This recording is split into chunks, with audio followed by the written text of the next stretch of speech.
dititikkan dengan HCl menggunakan indikator PP menghasilkan NaCl plus H2O. Na2CO3 dititikkan dengan HCl menggunakan indikator PP menghasilkan NaHCO3 plus NaCl. NaHCO3 dititikkan dengan HCl menggunakan indikator SM menghasilkan NaCl plus H2CO3. H2CO3 menjadi H2O plus CO2. Nah, cara kerjanya Na2CO3 dan NO4 ditambahkan indikator PP lalu dikitar dengan HCl sampai titik akhir atau pin 11. Lalu ditambahkan indikator SM menjadi. Lalu setelah ditambahkan indikator SM dikitar dengan HCl sampai titik akhir berwarna sindur. Setelah itu dididihkan, lalu didinginkan hingga berwarna kuning. Setelah itu kita kitar dengan HCl sampai titik akhir atau berwarna sindur. Oke, kita lanjut ke contoh kedua. Jadi contohnya yang kedua adalah penetapan kadar campuran Na2CO3 dan NaOH dengan cara Wigner. Reaksinya adalah Na2CO3 ditambah HCl akan menghasilkan NaCl plus H2CO3 dengan menggunakan indikator SM. Lalu NaOH plus HCl akan menghasilkan NaCl plus H2O dengan menggunakan sama juga indikator SM. Lalu H2CO3 menjadi H2O plus CO2. Jadi reaksi Na2CO3 ditambah BaCO2 akan menghasilkan endapan BaCO3 tidak larut pada pH 8. Oleh karena itu saat dikitar dengan HCl hanya NaOH saja yang bereaksi. Jadi plus 2 NaCl dengan menggunakan indikator PP. Lalu NaOH ditambah HCl akan menghasilkan NaCl plus H2O air. Metodologi selanjutnya adalah dari gravimetri, yaitu penetapan kadar krom dalam garam kalium kromat. Reaksinya adalah 2 kalium kromat yang berwarna kuning ditambahkan asam sulfat kalium dikromat plus K2SO4 H2O. Kalium dikromatnya yang berwarna sindur. Lalu K2Cr2O7 plus H2SO4 menghasilkan H2Cr2O7 plus K2SO4. H2Cr2O7 menghasilkan H2O plus 2CrO3. 2CrO3 ditambah natrium sulfit akan menghasilkan Cr2O3 yang berwarna hijau plus Na2SO4. Cr2O3 plus 3H2SO4 menghasilkan Cr2SO4 3 kali yang berwarna hijau plus 3H2O. Cr2SO4 3 kali diendapkan dengan amonium hidroksida membentuk atau menghasilkan 2CrOH 3 kali yang berwarna hijau kebiruan plus 3NH4 2 kali SO4. Lalu 2CrOH 3 kali dipijarkan dan menghasilkan Cr2O3 plus 3H2O. Jadi contoh yang kedua yaitu penetapan reaksi keramika dalam mikroskop. Cara kerjanya pertama menimbang sampel lalu melarutkan sampel yang telah ditimbang lalu dipanaskan di atas kompor, ditambahkan dengan C4H8N2O2, dibasahkan dengan NH4OH. Lalu piala gelas beserta isinya diperam di atas penapas air selama kurang lebih 0,5 sampai 1 jam. Dapat diuji pengendapan sempurna dengan meneteskan pengendap di beberapa titik yang berbeda. Jika sudah terbentuk endapan lagi, berarti pengendapan sudah sempurna.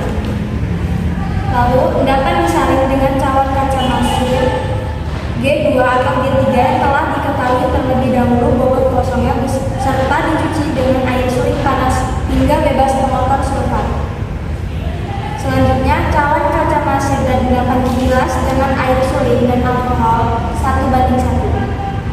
Endapan dikeringkan di oven pada suhu 140 derajat Celcius selama kurang lebih 5-1 jam. Cawan kaca pasir beserta endapan didinginkan di desikator dan ditimbang. Selanjutnya, serangkaian tahapan pemanasan pendinginan serta penimbangan dilakukan dengan hingga bobot tetap. Hingga menghasilkan reaksi NiSO4 ditambah 2C4H8N2O2 ditambah 2NH4OH menjadi N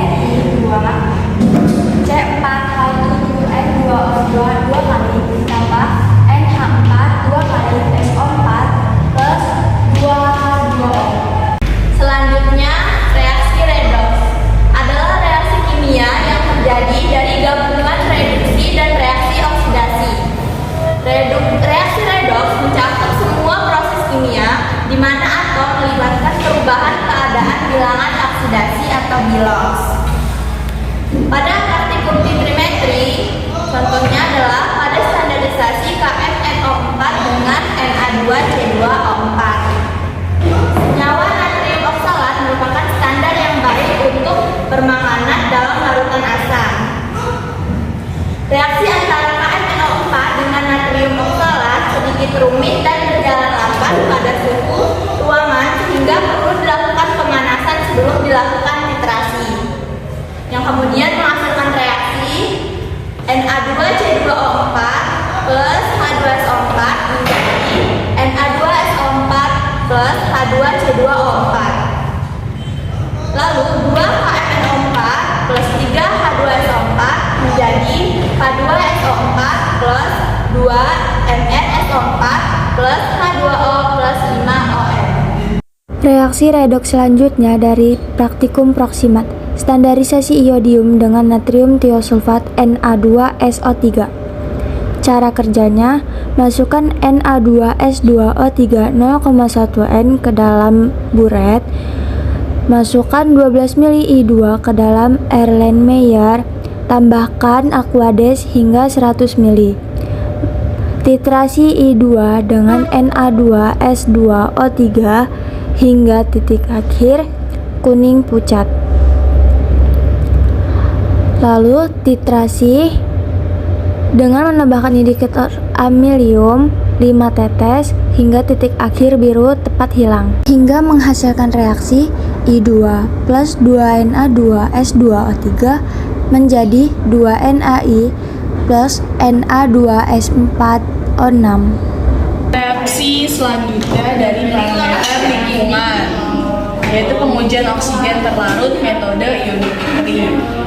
Cara kerjanya, pertama isi sampel penuh, kemudian isi 2 ml MnSO4 dan 2 ml alkali iodis azida, lalu tutup dan kocok, lalu endapkan.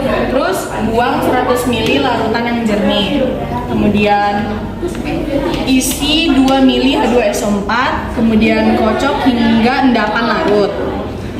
Setelah itu titer dengan tiosulfat hingga titik akhir berwarna kuning pucat. Lalu tambah indikator kanji, lanjutkan hingga titik akhir biru, titik akhir biru tepat hilang. Lalu lakukan dengan blanco. Reaksinya adalah Mn2 plus O2 menghasilkan MnO2 yang berwarna coklat. Kemudian MnO2 plus 2H2SO4 menghasilkan MnSO4 2 kali plus 2H2O. Mn4 plus 2 imin menghasilkan Mn2 plus I2. I2 plus 2S2O3 2 min menghasilkan 2 imin plus S4O6 2 min.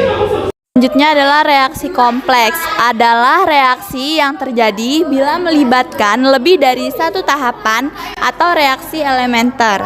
Cara kerjanya, pertama, masukkan 25 ml MgSO4 ke dalam Erlenmeyer, ditambahkan 2 ml larutan buffer pH 10, ditambahkan indikator EBT.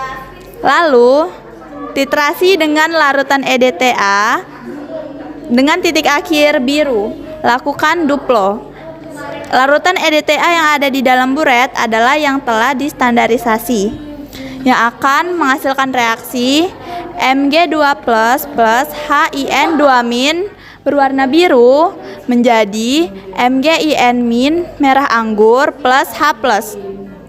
Lalu MgIN min merah anggur plus H2Y2 min menjadi MgY2 min berwarna biru plus H plus IN2 min.